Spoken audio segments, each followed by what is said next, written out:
an easy, healthy, and delicious snack, then this recipe is for you. Today we're going to make protein balls. So let's get started. I'm going to show you how to make them.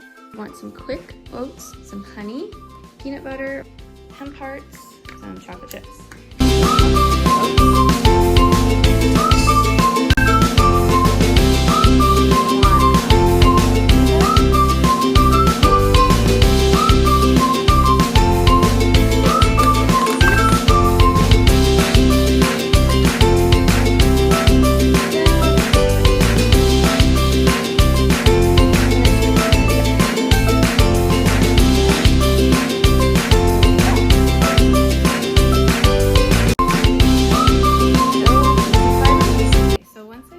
Making the balls, I usually put them in the freezer.